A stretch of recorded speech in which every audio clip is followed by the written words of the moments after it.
سڵاوتان لێبێ خۆشەویستان. لەم زنجیرە ڤیدیۆیەدا کورتکراوەی زنجیرە کتێبێک بڵاو دەکەینەوە. ناونیشانی کتێبەکەمان مەملەکەتی نورە کە لەلایەن نووسەری بەناوبانگ مامۆستا ماکوان کەریم کاری نووسینی بۆ کراوە. ئەم کتێبە بریتیە لە ڕۆمانێک کە باز لە ژیاننامەی پێغەمبەری خودا دەکات صلی الله علیه وسلم. جیاوازی ئەم کتێبە لەگەڵ کتێبەکانی تر ئەوەیە کە ژیاننامەی پێغەمبەری خودا بە شێوازێکی زۆر جیاواز باس کراوە وەکو ڕۆمانێک. هەروەها کەسایەتی مامۆستا ماکوان کەریم وەکو کارەکتەرێک لە ڕۆمانەکەدا بەشدارە بۆ ئەوەی چێژێکی زیاتر ببەخشێ بە کەسی خوێنەر و بە ئاسانی تووشی ساردبوونەوە نەبێت لە خوێندنەوەی ژیاننامەی پێغەمبەر صلی الله علیه وسلم. ئەوەی دەمەوێت پێتانی بڵێم ئەوەیە ئەم کتێبە ژیاننامەی پێغەمبەر صلی الله علیه وسلم بە شێوازێکی زۆر ناوازە باز دەکات، بەڵام ئەو چیرۆکانەی کە ماکوان کەریم بەشداری مەیدانی تێدا کردووە لە ژیانی ڕاستیدا ڕووی نەداوە، بەڵکو نووسەر تەنها خۆی کردوتە کارەکتەرێک و لە باسی ژیاننامەکەی پێغەمبەری خودا بەشداری کردووە. واتە ئەو ڕووداوانی کە باز دەکرێن لەبارەی پێغەمبەرەوە صلی الله علیه وسلم هەمووی لە ژیانی واقعیدا ڕووی داوە، بەڵام نووسەری ئەم کتێبە بۆ ئەوەی چێژی زیاتر بە خوێنەر ببەخشێ ڕووداوەکان وەکو کارەکتەرێک باز دەکا کە لە سەردەمی پێغەمبەردا ژیابێت. ئەم زنجیرە ڤیدیۆی ئێمەش تەنها کورتکراوەیەکە دەربارەی ئەو کتێبە، واتە تەواوی کتێبەکە باز ناکەین و بەشێکی زۆرمان لە کتێبەکە بڕیوە، تەنها ڕووداوە سەرنجڕاکێشەکانتان بۆ باز دەکەین. دەتوانن کتێبەکە بخوێننەوە بۆ ئەوەی بە باشترین شێواز شارەزای ژیاننامەی پێغەمبەر بن صلی الله علیه وسلم. هەروەها دەتوانن زیاتر پشتگیری ئێمەش بکەن لە ڕێگەی لایککردنی ڤیدیۆکە و سەبسکرایبکردنی کەناڵەکەمان. ئێستاش با دەست پێ بکەین. چیرۆکەکەمان بەم جۆرە دەست پێ دەکاتەوە. بە تەواوەتی بێهیوا بووم لە گەڕانەوە بۆ سەردەمی جاهیلیەتی عەرەب. ناچار تەلەفۆنم کرد بۆ نومەیر لە میسر. ئەویش سەرەتا نائومێدی کردم، بەڵام دوای ماوەیەکی کەم تەلەفۆنی بۆ کردمەوە و پێی ڕاگەیاندم کە دەتوانم بگەڕێمەوە، بەڵام گرنگ ئەوەیە ئەو پرەنسیبە بپارێزم کە هۆکاری گەڕانەوەمە بۆ ئەو سەردەما. ڕێگاکەش کە نیشانیدام بۆ گەڕانەوە بەم شێوەیە بوو. نومەیر بە پشتی بەرگی کتێبەکەی فەرغەلیەوە شتێک نووسراوە، ئەوە بخوێنەوە و پاشەم بڕۆ سەر ئەو جێگایی کە تۆم تێیدا بەجێ هێشتووە، هەوڵ بدە بەیانی پێنجشەممەیە بە ڕۆژوو بە و لە دوای بەربانگ دەست بکا بە خوێندنەوەی. زۆر دەستخۆشیم لە نومەیر کرد، ماڵ ئاواییمان لەیەک کرد بە هیوای بینینەوەی لە خاکی مەکەی پیرۆز لە جێگا و شوێنی خۆماندا. بۆ ڕۆژی دواتر بە ڕۆژوو بووم. دوای بەربانگ و نوێژی عیشا دەستم کرد بە خوێندنەوەی کتێبەکەی فەرغەلی. چوومە سەر ئەو باسی کە عەبدوڵڵای باوکی پێغەمبەری خوا صلی الله علیه وسلم وەفات دەکا. لە کاتی خوێندنەوەی بابەتەکەدا بووم، لە پڕ ڕۆشناییەکی زۆر چاوەکانی پێداخستم. چاوم نا بەیەکدا کە بەرزم کردەوە لەبەر خۆر و گەرماییەکی زۆردا بووم کە گەرماکەی ئەوەندە زۆر بوو بەپە لە خۆم گەیاندە بەر سێبەرێکی تاوێرە بەردێک لە بناری شاخێکی وشک و برینگدا. هەندێک بە دەوری خۆمدا هەڵخوڵام بەڵکو و شوێن و جێگایەکی ئاوەدانی بەدی بکەم تا ڕۆ ئەو جێگایە مل بنێم، بەڵام گەرماکەی سوتێنەر بوو، هەرچیم دەکرد جورئەتی ڕێکردنم نەبوو، چونکە نە ئاوم پێبوو نە هیچ توێشویەک. لە دوورەوە قافڵەیەکم بەدی کرد کە ڕۆ و لای تاوێرە بەردەکە دەهات. منیش مامەوە تا ئەو کاروانە گەیشتە لام. کاتێک کە نزیک بوونەوە منیش هەڵسامە سەر پێ و ڕۆ و لای کاروانەکە بەڕێکەوتم. دوو ئەسب سواریان هاتنە لام و شمشێریان بەدەستەوە بوو، بەڵام زانیان من هیچم پێ نییە بێزگە لە کتێبێک و جلەکانیشم سەیر و سەمەرە بوون لای ئەوان، بۆیە خۆیان ئامادە نەکرد بۆ ڕووبەڕووبوونەوە. ڕاستە و خۆ بردمیانە لای کەسێک ناوی سولەیمان بوو. سولەیمان: چی دەکەیت؟ بۆ لێرە بە تەنهایت و خەڵکی کوێیت؟ ماکوان: ڕێگام لێ هەڵەبووە و خەڵکی دەشتی شامم و بنەڕەتم لە کوردە و بازرگانم. هاتوچووی شاری مەکە و شام دەکەم. شەریکم هەیە ناوی نومەیرە و دەوارمان لە نزیک شاری مەکەیە. کەوام و سولەیمان زۆر ڕێزی لێگرتم، کەمێک ئاوی دامێ و منیش سوپاسم کرد. سولەیمان: ئێمە دەچین بۆ شام، چەند شەو ڕۆژێکمان ماوە، پێت خۆشە لەگەڵمان بیت؟ دوای ئەتگەڕێنینەوە بۆ مەکە بۆ لای کاروانەکەتان و بۆ لای نومەیر، چونکە نومەیر هاوڕێ و دۆستی منە. ماکوان: سوپاسان دەکەم، لوتف دەنوێنن هاوکاریم بکەن. سولەیمان بردنی بۆ لای گەورەی کاروانەکە کە تەماشام کرد عەبدولموتەڵیبە. باپیری پێغەمبەری خوایە صلی الله عليه وسلم. خۆم ناسیمەوە، بەڵام ئەو یەکسەر وتی ئەمە گەورەی قوڕیشە و سەروەر و گەورەی ئێمەیە. منیش لە خۆشەویستی ئەوەی کە باپیری پێغەمبەر و ناویم لە سیرەدا بیستووە پێشترش لەگەڵ نومەیردا بینی بووم، زۆر بە گەرمی ویستم تەوقەی لەگەڵ بکەم. دەستم خستە ناو دەستی، بە توندی گوشیم و زۆر احترامم بۆ دەربڕی. دیار بوو ئەویش خۆشحاڵ بوو بە ڕێزەکەی من. لە کاتی قسەکردندا بووم لەگەڵ جەنابی عەبدولموتەڵیب، لە پڕ چەند پیاوێکی تر لە نزیک سێبەرەکەی ئێمە هاتن لەگەڵ سولەیمان و عەبدولموتەڵیب وەستان. جەنابی عەبدولموتەڵیب دەستی کرد بە قسەکردن وتی: ماوەی چەند ڕۆژێکمان ماوە بۆ غەزە، ئێستا لە بوسرا دوورکەوتینەتەوە و نزیکی دەریای مردوین. لەو نێوەندەدا سێ بازرگان و بەخۆی سەرپەرشتی ئەو کاروانیان دەکرد، ئەوانش عەبدولموتەڵیب و سولەیمانی کوڕی موجاشە و حوەیحەی کوڕی حەلاج و حەمڕائی کوڕی ڕەبیعە. لەگەڵ هەر چواریان تەعاروفم کرد و بەرەو شاری غەزە کەوتینە ڕێ. لە ڕێگادا عەبدولموتەڵیب باسی سوپای حەبەشەی دەکرد، بە ناڕەحەتیەکشەوە باسی ئەوەی دەکرد کە عەبدوڵڵای کوڕی وەفاتی کردووە لە شاری یەسریب. لە ماوەی دیاریکراودا کە دانرابوو گەشتینە غەزە و جلوبەرگیان بۆ من کڕی. داوام لێکرا کە ئیدارە و سەرمەشقی 15 بۆ 20 وشتر بکەم. ئەسپێکیان دامێ و منیش بۆ پڕی خۆشحاڵیەوە قبوڵم کرد. لە ناو شاری غەزەدا لەگەڵ ئەو سوار پیاوی قوڕیش دەگەڕام. زۆر ڕێزیان لە من گرت، دیار بوو دەیانزانی نومەیر کێیە. لە ناو بازاڕی شاری غەزەدا دەسوڕاینەوە. کەسێکی ڕیش درێژی یەهودی هاتە لای عەبدولموتەڵیب و سولەیمان و پیانی وت: ئێوە خەڵکی وڵاتی نەجدن؟ ئەوانش هەمویان وتیان بەڵێ. کەسەکە یەکێک بوو لە گەورە پیاوانی یەهود و حبرێک بوو لە حیبرەکانی یەهود. ڕووی کردە عەبدولموتەڵیب و سولەیمانی کوڕی موجاشە و پێیوتن: بەم نزیکانە پێغەمبەرێک لە وڵاتی ئێوە دەردەچێت و ناوی موحەممەد دەبێت. بۆ یەکەم جار گوێیان لە ناوی وا دەبێت. پێشتر لە ناو عەرەبدا کەسێک نەبووە بە ناوی موحەممەد. زۆر قسەکەیان بە هەند وەرنەگر، بەڵام ئاگام لێیان بوو. هەر یەک لەوان وتیان ئەگەر منداڵمان بوو ناوی دەنێین موحەممەد. دوای ئەوە بۆم دەرکەوت کە باپیری سلێمان کوڕی موجاشە شاعیرێکی گەورەی عەرەبە لە معەلەقات بە ناوی فەرزدەق. گەڕاینەوە بەرەو مەکە تا گەیشتینەوە شاری مەکە. لە نزیک شاری مەکە وشترەکانم لەگەڵ ئەسپەکەدا تەسلیم بە کاروانەکە کردە و سوپاسم کردن، بەڵام ئەسپەکەی دایەوە خۆم. منیش بە پەلا بۆ بندەوارەکەی خۆمان ڕێگام کرد تا بگەمە لای بوسەینە. کە نزیک بوومەوە هەموو چاوەڕێیان دەکردم. نومەیر بەرەو ڕووم هات و باوەشم پێدا کرد و خۆشحاڵی خۆمم دەربڕی و لەگەڵ هەموو دۆستان و بەتایبەت لەگەڵ عەبدوڵڵا و سەعەددا زۆر بە گەرمی و قسەی خۆشمان کرد و هەواڵی بوسەینەم پرسی کە بۆ دیار نییە. نومەیر چۆتەوە بۆ سەردانی ماڵی باوکی لەوەیە، بەیانی دەچین دەیهێنینەوە. ماکوان: زۆر باشە. ئەو شەوە باسی سەفەرەکەم کرد لەگەڵ عەبدولموتەڵیب، بە خۆشحاڵیەوە بردمانە سەر. بۆ بەیانیەکەی ئەسپەکەی خۆم و ئەو ئەسپەشی بە دیاری وەرم گرتبوو لە کاروانەکەدا بردم بۆ ئەوەی بوسەینا بهێنمەوە. عەبدوڵڵا و سەعەد هەردووکیان لەگەڵمدا هاتن و بەرەو ماڵی فەزلی ڕۆشتین تا گەیشتمە نزیکیان. هاوارم کرد بوسەینا، بەڵام کەس دەنگی نەبوو. چوومە ناو دەوارەکە کەسی تێدا نەبوو. وا هەستم کرد لە لەوەڕاندنی ڕانەکانیان بن. ماوەیەک ماینەوە تا فەزلی و خێزانەکەی هاتنەوە، بەڵام بوسەینەم بەدی نەدەکرد لەگەڵیان. تا گەیشتنە لامان خێرا وتم کوا بوسەینا. هیچیان وەڵامیان نەدامەوە. بەرەو ڕووی فەزلی چووم ئێخەیم گر. وتم کوا بوسەینا. دایکی دەستی کرد بە گریان و وتی: هەردوو کچەکەم لەلایەن سەتەکانەوە ڕفێنران. دەستی ڕاکێشا بۆ لای تەپۆڵکەیەک. وتی بوسەینا بە خەنجەری یەکێکیان خۆی کوشتووە. ئەوە گۆڕەکەیەتی. بڕوام نەکرد. وتم درۆ دەکەن. ڕووم کردە سەعد و عەبدوڵڵا و وتم: ئاوا حورمەتی من دەپارێزن؟ چۆن ئاگاتان لێی نەبوو و بەو دەردە ڕۆشتووە؟ کەس وەڵامی نەدامەوە. منیش بە ئەسپای و دڵپڕیەوە بەرەو سەر گڵکۆکەی ڕۆشتم و لەسەر گۆڕەکەی دانیشتم و زۆر بەزەیم پێدا هاتەوە. نەمدەزانی داوای چی بۆ بکەم، بەڵام لە دڵی خۆمدا دام نابوو کە بەهەشتیە بەو پێی کە ئەهلی فترەیە و تا ئێستا ئیسلام نەهاتووە. لە بەیانیەوە تا نیوەڕۆیەکی گەرم لەسەر گۆڕەکەی دانیشتم تا دایکی بوسەینە هاتە لام و بەدەم گریانەوە ئاوی بۆ هێنام.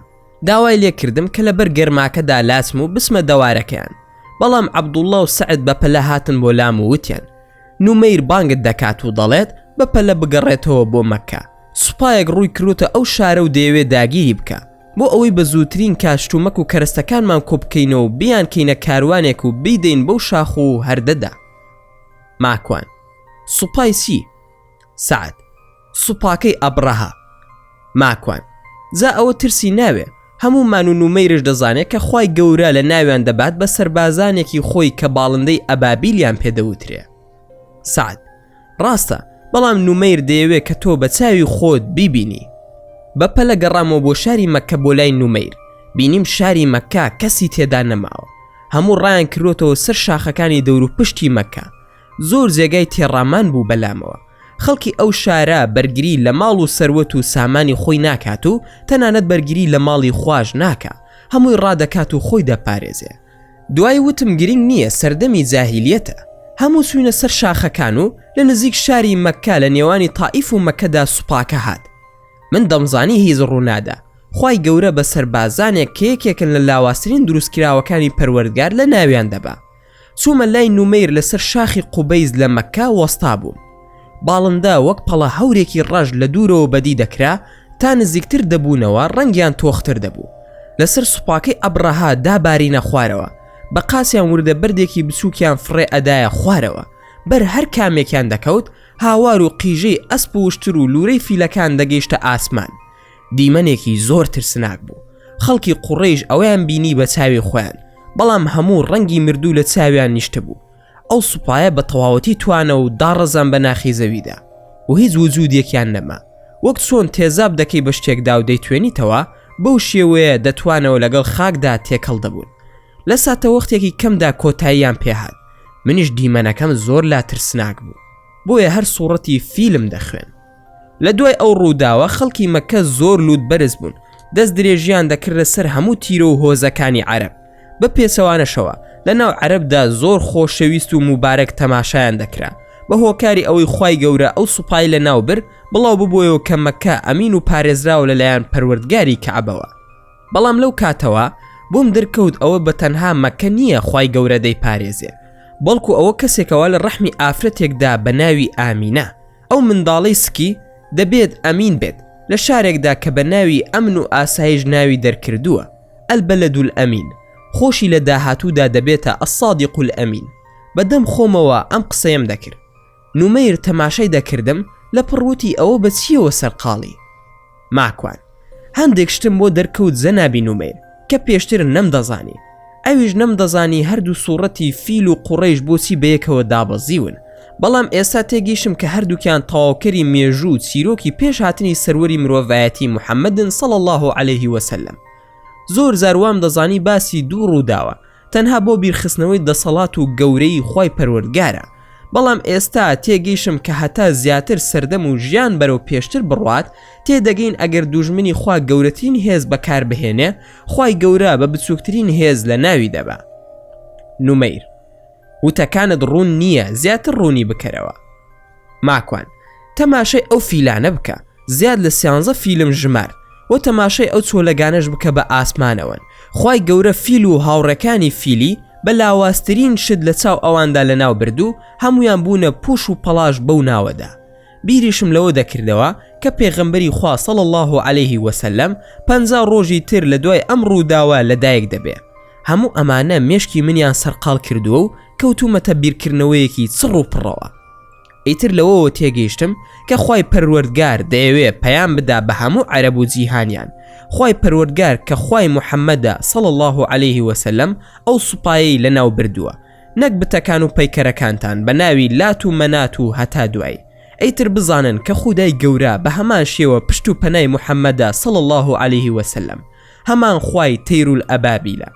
پاشان ڕۆژەکانم دەژمار، ڕۆژ لە دوای ڕۆژ دەچوومە بەر دەرگای ماڵی عەبدولموتەڵیب، بەس بۆ ئەوەی بزانم کەی پێغەمبەری خوا صلی الله عليه وسلم لەدایک دەبێ. 50 ڕۆژم ژمار لە دوای ڕووداوەکانی سوپای ئەبرەها بە فیلەکانیەوە. بۆ بەیانیەکەی خۆم ئامادە کرد بسمە بەردەرگای ماڵی دایکی پێغەمبەری خوا صلی الله عليه وسلم، بەرامبەر ماڵی عەبدولموتەڵیب بوو. هەرسۆن بووە بیبینم. شەوەکەی زۆر بە خۆشحاڵیەوە خەوتم. چاوەڕێی کازێوەی بەرەبەیانم دەکرد بۆ ئەوەی زوو بسمە نەو بازاڕی شاری مەککە و لەوێوە چاوم بە نور بکەوێ، چاوم بە بەڕێزترین و بە شەرەفترین کەس بکەوێ. یەکەم کەسە دەچێتە ناو بەهەشت و خاوەنی حەوزی کەوسەرە کە کوفر دەسڕێتەوە هەڵبژێردراوی خوای پەروەردگارە. بۆ ئومێدەوە خەوم لێکەوت، کەسێک وا خەبەرم دەکاتەوە لە خەو هەڵم دەسێنێ. چاوم کردەوە تەماشام کرد خێزانمە و دەڵێت هەستە کاتی نوێژی بەیانیە. نەمهێش کەس بزانێت بەدەم گریانەوە چوون بۆ دەستنوێژ گرتن. ئەو بەیانیە ئەوەندە گریام تا هەردوو چاوەکانم ئاوسا بوون، وەک ئەو ڕۆژە دەهاتەوە بیرم کە باوکم بە خاک سپێردرا. چارم نییە، هەموو ڕۆژەکە بێزار بووم. لە کار گەڕامەوە بۆ ماڵەوە بە ئومێدی ئەوەی جارێکی تر کتێبەکەی فەرغەلی بخوێنمەوە و بگەڕێمەوە بۆ ئەو سەردەما. چوومە سەر ئەو ڕۆژەی کە پێغەمبەری خوا صلی الله علیه وسلم لەدایک دەبێ. هەندێک باس کرابوو کە بۆ یەکەم جار لە مێژووی ساسانی و ئاگرپەرستەکانی زەردەشیدا بە لەدایکبوونی پێغەمبەر صلی الله علیه وسلم ئاگرەکە دەکوژێتەوە. بە لەدایکبوونی هیچ ئازار و ناڕەحەتیەکی نەبووە بۆ دایکی. لە کاتی هاتنە دنیایدا بە دەستەکانی لە داوێنی دایکی هاتۆتە دەرەوە، سەری بەرز بەرەو ئاسمان، خەتەنە کراو، بە زەردەخەنەوە لە دایک بووە، نەگریاوە. هەرچەندە گەورەی پێغەمبەر صلی الله علیه وسلم لەو وەسفانەیدا نییە، بەڵکو لە پەیامەکەیدایە کە قورئان و ئیسلامە. ئامینە خاتوونی دایکی دەگێڕێتەوە. کاتێک هەستی کرد بەوەی سکی پڕا بە پێغەمبەر صلی الله علیه وسلم، نورێک لە لاشەمەوە دەرچوو، هەموو باڵەکانی بوسراوی لە شام ڕوونا کردەوە.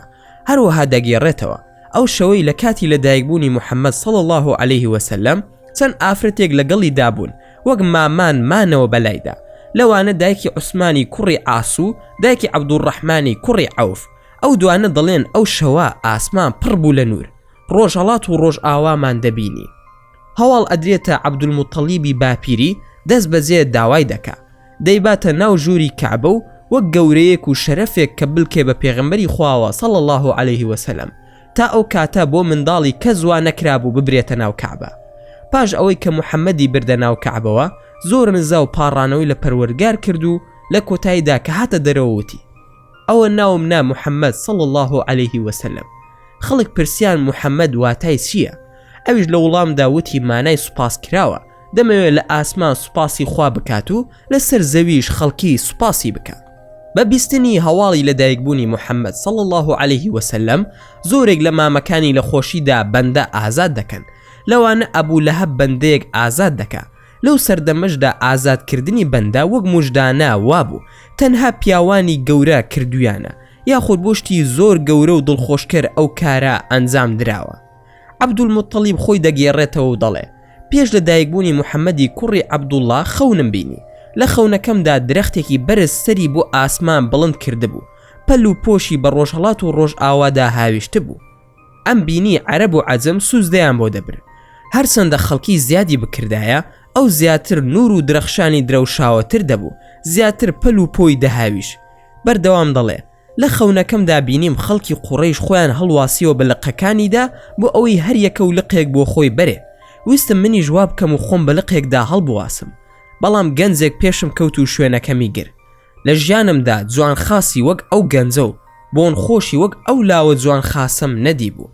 بەردەوام لە گێڕانەوەی خەوەکەیدا دەڵێ ویستم منیش بەشم بەر بکەوێ، بەڵام نەیان هێژ من پشکی خۆم بەرم، ئیتر بە دڵتەنگی و ناڕەحەتیەوە خەبەرم بۆوە. ئەم خەونم گێڕایەوە بۆ کەسێکی حەکیم لە خەون. ڕاوی خەونەکەی بۆ کردم بەوەی کە لە نەوەکانی من کەسێکی تێدا دەردەچێ، هەموو ڕۆژهەڵات و ڕۆژ ئاوا دەخاتە ژێر دەسەڵاتی خۆی، خەڵکی گوێڕایەڵی دەبێ. حەسانی کوڕی سابت دەگێڕێتەوە. منداڵ بووم، تەمەنم 7 ساڵان بوو. جوولەکەکان هاوارێن لێ هەڵسا وتیان ئەو ئەستێرەکەی ئەحمەد دەرکەوت. هاواریان دەکرد لە شاری مەدینە کە ئەحمەد لەدایک بوو. بە لەدایکبوونی پێغەمبەر صلی الله علیه وسلم ئازادی دەستی پێکرد. وەکو شێت و هار بە دوای ئەوەدا دەگەڕام کە بگەڕێمەوە بۆ سەردەمی پێغەمبەری خودا صلی الله علیه وسلم، بەڵام هەرچیم دەکرد نەدەگەڕامەوە. زۆر عاشقانە کتێبەکەی فەرغەلیم دەخوێندەوە، بەڵام بێسوود بوو. ئەوەی کە بەدیم کرد لە کتێبەکەی فەرغەلیدا ئەوە بوو وای لێ تێگەیشتم وەکو ئاماژە بە من بدات بڵێت هەوڵ مەدە بۆ گەڕانەوەت، ئەوە بەدەستی تۆ نییە، بەڵکو ئەو کاتە دەگەڕێیتەوە کە پێویست بکە، چونکە لێرە بە دواوە زەمن و سەردەمی منداڵی پێغەمبەرە صلی الله علیه وسلم. ئەوەندە باسەکانی خێرانین و هیچ ئاماژەیەکی پەروەردگاری و گرنگ نییە تا بگەڕێیتەوە بە چاوی خۆت ڕەوش و کەش و بارەکە ببینی. ڕاستە هەندێک ڕوودا و ڕوو ئەدا بە لەدایک بوونی، بەڵام خوێندنەوەت بۆی گرنگترە نەک چوونت. وا هەستم دەکرد لە جیاتی ئەوەی من کتێبەکەی فەرغەلی بخوێنمەوە ڕێک پێسەوانەکەی بوو. کتێبەکە منی دەخوێندە و ئامۆژگاری دەکردم. دەموت باشە دەبێت کتێبێک هەبێت ئاوا بتخوێنێتەوە. بەردەوام بووم لە خوێندنەوەی ئەو کتێبە ناوازەی فەرغەلی. چاوم چشنی عەشقێک لەسەر وشەکان بەرز نەدەکردەوە. هەستم دەکرد ئەم کتێبە وشە و دێڕەکانی بە سەعات تەواو نابێت و لەگەڵیشیدا چەند دێڕێکە، بەڵام جیهانێک مانام ئەداتێ. کاتێک ڕستەیەک تەواو دەکەم بیابانێک زانیاریم نیشان ئەدا. هەرسی دەمەوێت بڕۆمەوە سەری دێر بۆ باسێکی نوێ، نووسینەکان وەکو نورێک دوای خۆی دەسڕێتەوە. بە نور وشەی ترم بۆ دەنووسێ. ئەو شەوە تەنها بە لاپەڕێکەوە سەرقاڵ بووم، هەر تەواو نەبووم. چوومەوە سەر دێڕێک نووسرا بوو، شۆڕشێک لە ئاسمان و شۆڕشێک لە زەوی. کە ئەو سەردێڕم بینی زیاتر تەشویق بووم بۆ خوێندنەوە. سەرپا هەموو گیانم جۆش و خۆشی ئەدا بۆ ئەو شۆڕشە. لە پرچاوم کەوت بەوەی کە لەمە دوات دەرگای ئاسمانەکان داخران. ئەیتر هیچ شەیتان و جنۆکەی ساحیرەکان ناتوانن بە ئاسماندا هاتوو چۆ بکەن. هەموو دەرگاکان داخراون. خودای گەورە بە نێزەک ئەداد لێیان و هەموو ئەوانەی کە لە بوارەکانی زادوبازی کار دەکەن و دەستیان تێکەڵە لەگەڵ شەیتانەکان حەیران مابوون. هیچ کام لە حەکیم و دانشمەندانی ئەو زادوبازانە نەیان دەزانی چی ڕوویداوە. هەواڵیان بۆ نەدەهات. جنۆکەی شەیتانەکان کە دەڕۆشن هەواڵ بهێننەوە بە سوتاوی دەکەوتنەوە سەر زەوی، یاخو لە ناو دەچوون و دەمرن. ئەو شەوە هەرسی شەیتان و جن و جادوبازەکان هەبوون دەگەڕان بزانن چی ڕوویداوە. ئیبلیس بە دوای ئەوەدا دەگەڕا بزانێت نەوامیس و یاساکانی ئەم کەونا بۆ گۆڕاوە. لە پڕ هاوار هەڵسا لە ئاسمانەکانەوە نەیزەک باران بوو. شەوق و زەوقی جیهان و ئەم کەونا زیاتر دەگەشایەوە. منش لە خۆشەویستی لە دایکبوونی ئەو سەروەرە بەرقیەکەم لە دڵی خۆمەوە ناردووتم. نامەیەکی کراوە لە دڵی ماکوانەوە. ساڵەها بوو زەوی لە حەسرەتی بارانێکی ژیان بەخشدا دەسووتا. دەرمانی تیونێتی و ڕەش و تاریکی خۆی لە ئاسمان چاوەڕێ دەکرد. ساڵەها بوو کە زەوی ببووە بیابانێکی وشکی پیر و باوەڕی زاهلی و قوڕاوی خوڕافیات. لە ناکاو لە شەوێکی هەرگیز لە بیر نەکراودا بارانی ڕەحمەتی ئیلاهی دەستی بە بارین کرد. زەوی تینووی تێر ئاو کرد. گوڵێکی جوان بە ناوی محەممەد الموستەفا صلی الله عليه وسلم لە بیابانی حیجازدا شکۆڤە. بەڵێ بە لەدایکبوونی ئەو صلی الله عليه وسلم بیابانی زەهل و خوڕافات بووە بوستانی میهرەبانی و گۆڕا بۆ بیرکردنەوە. ئەوە پەیامهێنەری ئیلاهیە. لە شاری پیرۆزی مەکە لە خانەوادەیەکی خوانازدا لەدایک بوو. لە شەوی 12 ڕەبیع الئەوەل لەدایک بوو. جیهانی بە وجودی خۆی منەوەر کرد و مەدینەکەشی هەر منەوەر کرد. ئەو شەوە لە ئاسمانی مەکەدا ئەستێرە باران بوو. دانیشتوانی عەرشی مەلەکوت بۆ بەخشینی ئەمانەتەکەیان هەموو هاتبوونە سەر زەوی. هەر لەو کاتەدا بوو پایەکانی کۆشکی کیسرا ڕووخاو ئاتەشگەی زەردەشتی فارسی کوژایەوە. بۆ ئەم لەدایکبوونە شەیتانەکان و تاغوتەکان ڕایان کرد. بتەکانی جاهیلی یەک لە دوای یەک ڕووخان. نوری ئیمان لە سەرانسەری جیهاندا دەدرەوشایەوە. پەیامی ئیسلام لە دڵەکانەوە جێگەی خۆی کردەوە. مرۆڤایەتی لە سنگی زوڵم و جەهل ڕزگاری بوو. ئەم شەو لەو یادەدا ئاسمانەکان و زەوی نور بارانە. ئەوانەی لە سواردەوری عەرەشدان لە شەوقی گوڵ لەسەر لێویان پێکەنین و شادی و خۆشیە. زەوی گوڵ باران دەکەن. هەوا پڕ لە بۆنی عەتر و بغووردا. شاری مەکە میلادی کۆتا سەفیری ئیلاهی ڕەسوڵی حەق و ڕەحمەت یاد دەکاتەوە. ئەو کەنگینی پێغەمبەرانە. لەناو ئەو هەموو عەتر و نورەدا خوداوەند سەبکێ گوڵی بەخشیە ئامینە. زەمین و فەلەک غەرقی خۆشی و شادی بوون. فریشتەکان فەوز بۆ پیرۆزبایی داهاتنە سەر زەوی. منیش دڵخۆشم بە میلادی مبارەکی گوڵە بۆن خۆشەکەی ئامینە. ڕێگەی درەوشاوە و نور بەخشی دیدەی هەموو گەردون و خاکیان. بە هەموو ئێوەی ئازیز پیرۆز دەڵێم. ئەمە نامەکەی دڵمە. خۆشم دەوێت پێغەمبەرگیان صلی الله عليه وسلم. ئەوەندە گیریام لە خۆشەویستی لەدایک بوونی دەمزانیت جەهالەت چۆن درێژکراوەی ئەو زەمانەیە بۆ ئێستاشمان. تاکە چارەسەر تەنها دەستگرتنە بە ڕێگا و تەریقەتی سونەتی بۆن خۆشی ئەو. بەڵێ کتێبەکەی فەرغەلی پێم دەڵێ محەممەد لەدایک بوو لە ڕۆژی دووشەمەی مانگی چواری ساڵی 571 زاینی. لە خۆشی لەدایک بوونی ئافرەتێکی کۆیلە بە ناوی ثویبەت الئەسلەمیە خزمەتکاری ماڵی ئەبوو لەهەب بوو ئازاد کرا.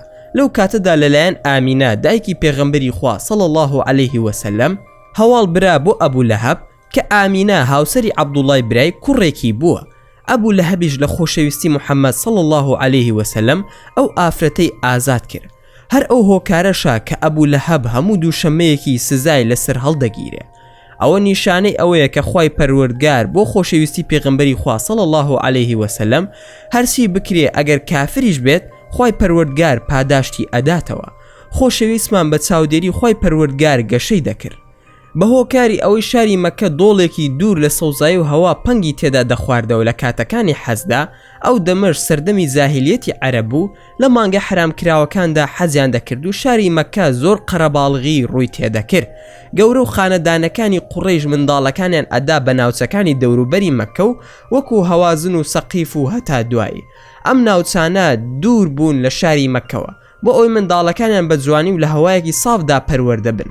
ئافرەتانی هەوازن زیاتر ناسرابوون بە زمان پاراوی عەرەبی، بۆیە ساڵانە دەهاتن بۆ ئەوەی منداڵی خانەدانەکانی قوڕەیش هەڵبگرنەوە وەکو دایەن بۆ ماوەیەک شیریان بدەنێ و لە ئاو هەوایەکی سازگاردا بە بڕەپارەیەک بۆیان پەروەردا بکەن. لەو سەردەمەدا نەنگی بوو ئەگەر ئەو ماڵانەی ئەو کارە دەکەن خانەدانەکانی قوڕەیش مناڵیان پێنەدانایە. بە چاوێکی کەم تەماشا دەکران کە ئەو خانەوادانە بە باشی کارەکەی خۆیان ئەنجام نادەن، بۆیە منداڵیان نادەنێ. ماڵێک هەبوون لە ناو هۆزی هەوازندا بە بنەماڵی سەعدی کوڕی ئەبی بەکر ناسرابوون بە ناوی حەلیمە کچی ئەبی زوئەیب. باوکی ناوی عەبدوڵای کوڕی حارسی کوڕی جەشنەیە. حەلیمە بنت ئەبی زوئەیب. ناوی ئەبی زوئەیب عەبدوڵڵا بن الحارث بن شەجنە. هاوسەرەکەی ناوی حارسی کوڕی عەبدولعەزیزە. ساڵێکی زۆر بێدەرامەتی بوو بۆ ئەو خێزانە. ناچار ساڵی وەرگرتنی منداڵ بوو. بڕیاریاندا ئەوانش منداڵێک لە بنەماڵە خانەدانەکانی قوڕەیش بهێنن تا بتوانن پارەیەکیان چنگ بکەوێ. بۆ ئەو مەبەستە هاتن بەرەو شاری مەکە. زۆر گەڕان منداڵیان دەست نەکەوت بە هۆکاری ئەوەی ئەوان درەنگەیشتە ناو شاری مەکە و وشتر یاخود وڵاخی باشیان نەبوو تا زوو بگەنە ناو شار. خەڵکی هاوپیشەکانیان زووتر گەیشتە بوون، زۆربەی منداڵە دەوڵەمەندەکانیان بردبوو.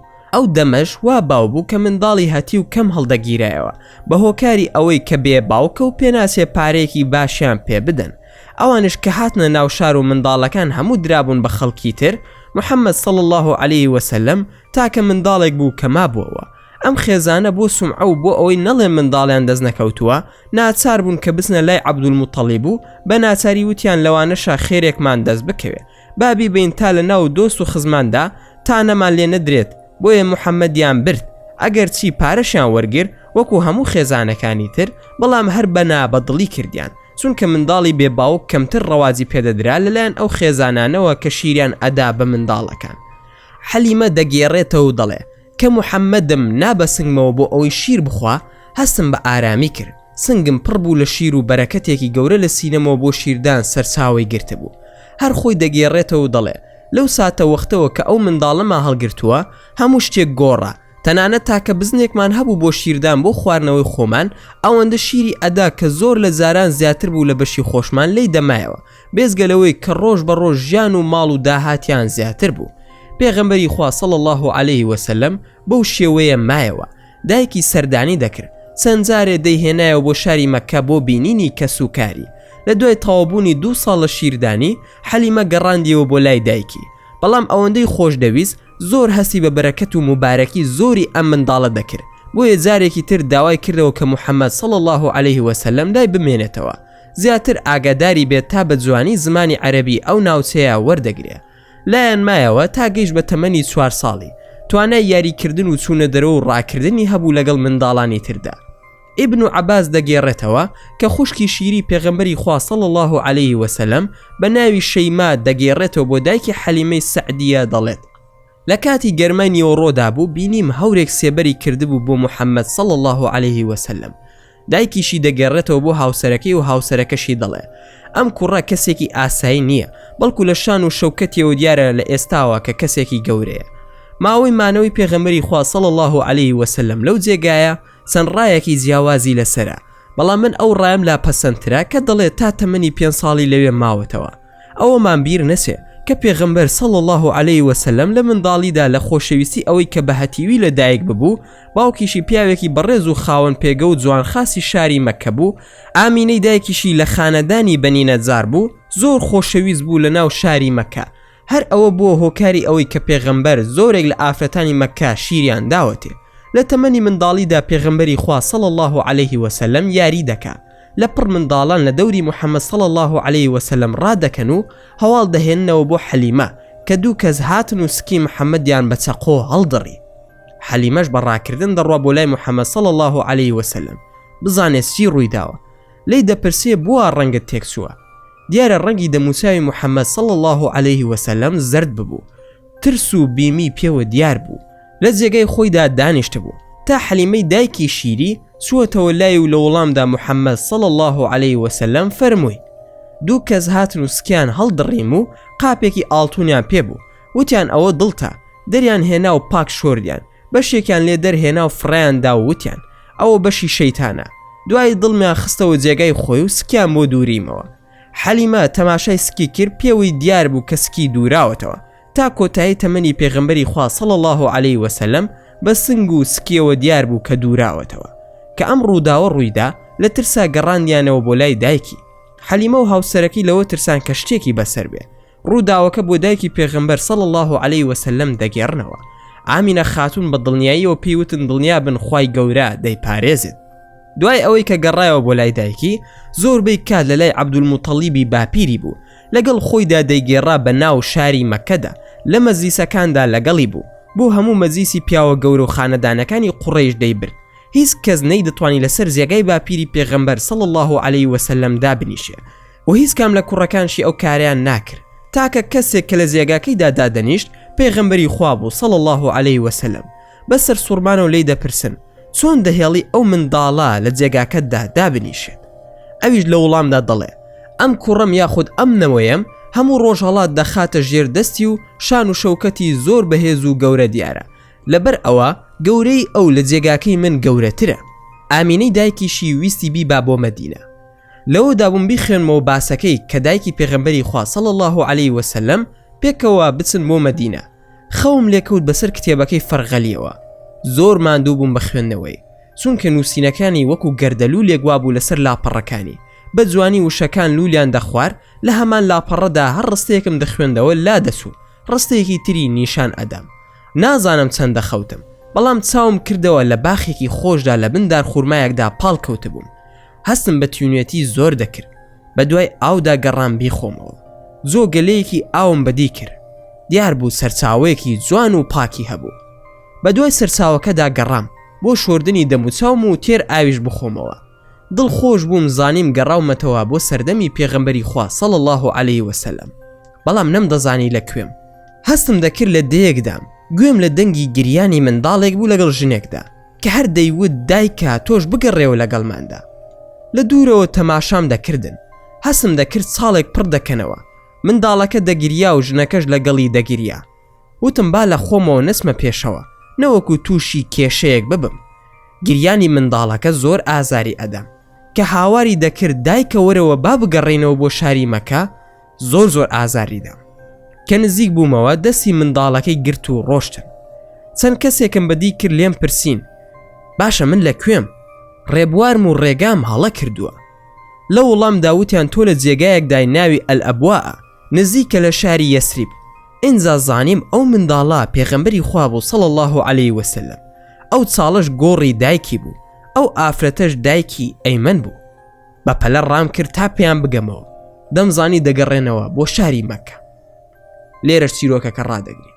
هەوڵ دەدەین لە ڤیدیۆکانی داهاتوودا تەواوکەری ڕووداوەکان باز بکەین.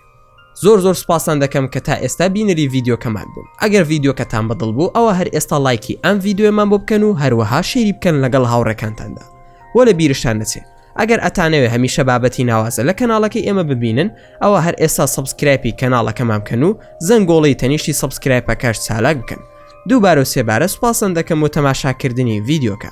تا ڤیدیۆیەکی تر و تا کاتێکی تر هەر شاد و بەختەوەر بن و خواتان لەگەڵ بێت و ئامانەتی خودا.